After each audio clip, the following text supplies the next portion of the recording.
your life work.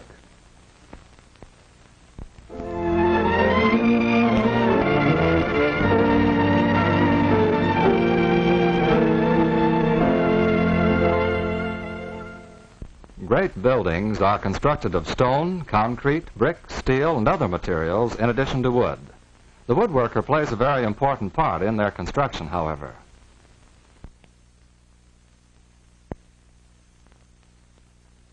Carpenters erect the scaffolding, which is an example of rough carpentry and does not require a high degree of accuracy or tool skill.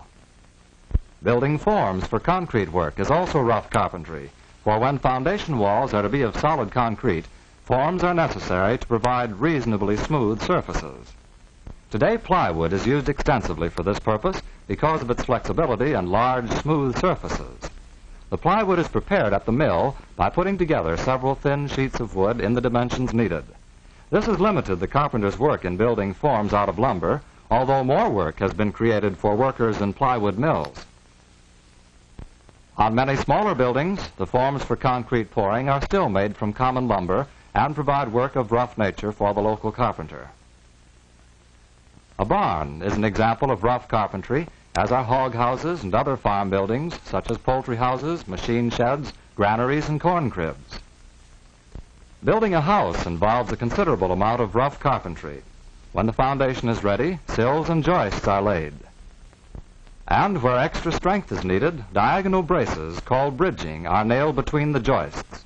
This is rough work, as no attempt is made to get the angle of cut exactly right.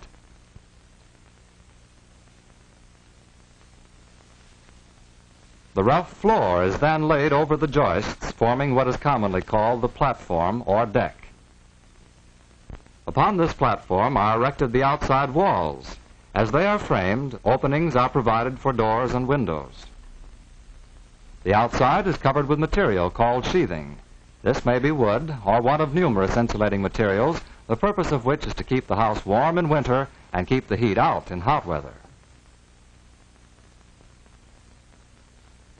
As the outside finish is applied, the door and window frames are set. The inside walls, which form the partitions, are erected.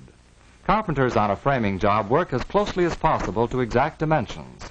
While studding and joists are sawed to fairly exact dimensions, the variation in length may be as much as 1/4 inch without creating any serious difficulty. When the walls are ready, the roof structure is framed. This consists of rafters and sheathing, and although classified as rough carpentry, it involves careful measuring and cutting to get a reasonably accurate fit. When the roof covering is completed, the inside work may progress regardless of weather.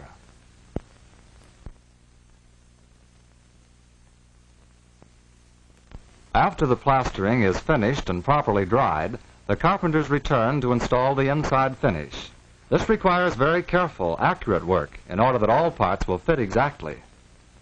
Certain fixtures, such as stairs and cabinets, are usually built at the mill, but their installation on the job requires skill and judgment. The carpenters lay the floor, usually of hardwood, over the rough flooring. Doors are made to fit exactly before they are hung. Usually they have been made by machine and assembled at a woodworking mill.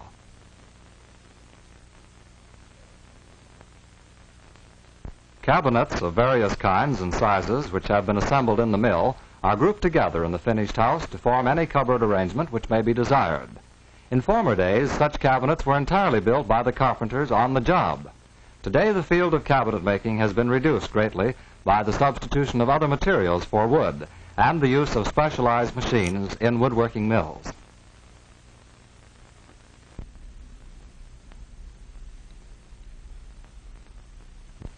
For the most part, the men in the mills are machine operators rather than woodworkers, although they do work with wood.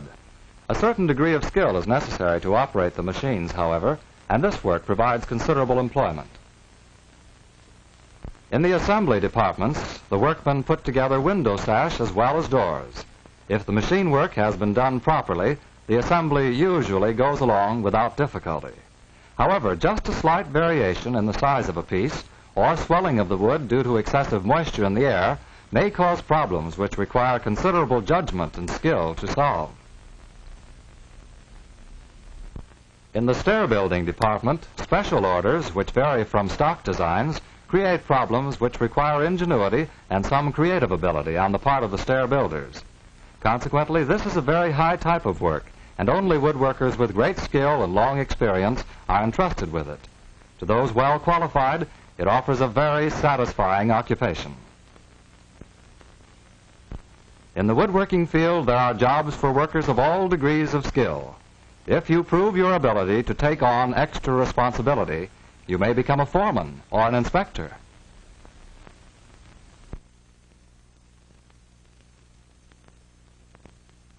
Although most furniture is machine-made in large quantities, there is still some employment for well-trained workers in the building of made-to-order furniture and cabinets. Cabinet shops usually are small in size, for quality of product rather than quantity is the first consideration. These craftsmen are generally older and highly skilled men who learn their trade through apprenticeship. This is still probably the best way to get started and become successful in this trade. The shop work you take in school will also help. Fine veneers are used in much of the furniture made in these shops. In the mill, the veneer is sliced from logs in thin sheets by great knives and then cut into sections of convenient size. In the furniture shop, the veneer is glued to the groundwork or core of solid wood. The veneer is placed in a press where the glue sets and the layers become fastened solidly together. Effects of great beauty are obtained by using veneers, and this work calls for skill and true artistry in selecting and combining various woods and veneers. Craftsmen such as these are able to perform many different operations in the shops, even to finishing the furniture with stain and varnish.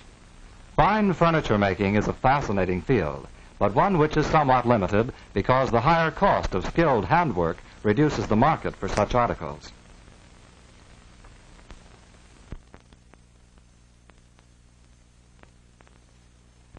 Pattern making is another important branch of woodworking. This wooden pattern of a flywheel, for example, is necessary in forming a hollow mold in sand into which molten metal is poured to form this metal casting. Later, the casting is machined and finished ready for use. In the pattern shop, the maker of wooden patterns works from a drawing or blueprint which has been supplied him. He uses various woodworking machines and hand tools.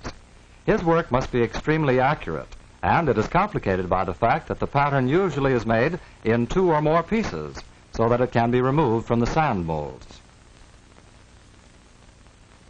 When the pattern is finished, the inside corners are rounded by means of fillets. The whole pattern is then shellacked. The true test of a pattern is the ease with which sand molds can be made from it. If the wooden pattern is used a great many times, the sand soon destroys the wood. Therefore, when many castings are needed, metal patterns are cast from the original wooden master pattern and are used by the molders.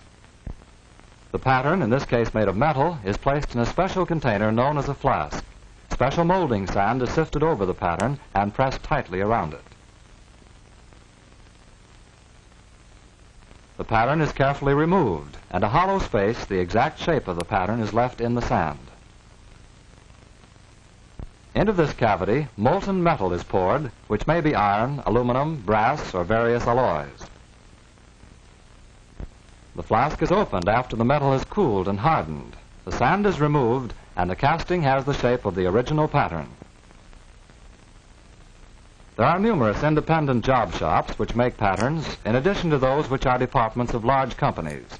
The independent shops do a much wider variety of work, although they employ the same principles and processes. Because of the great variety of work, they frequently require a higher degree of skill on the part of their workmen.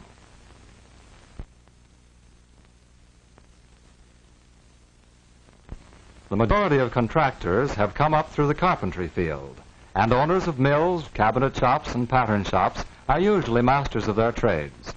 So there is the possibility of a business of your own. Young men are getting a start today as apprentices or as carpenters' helpers. Practice on the job, accompanied by further training in evening or correspondence schools, should result in progress in an interesting occupation.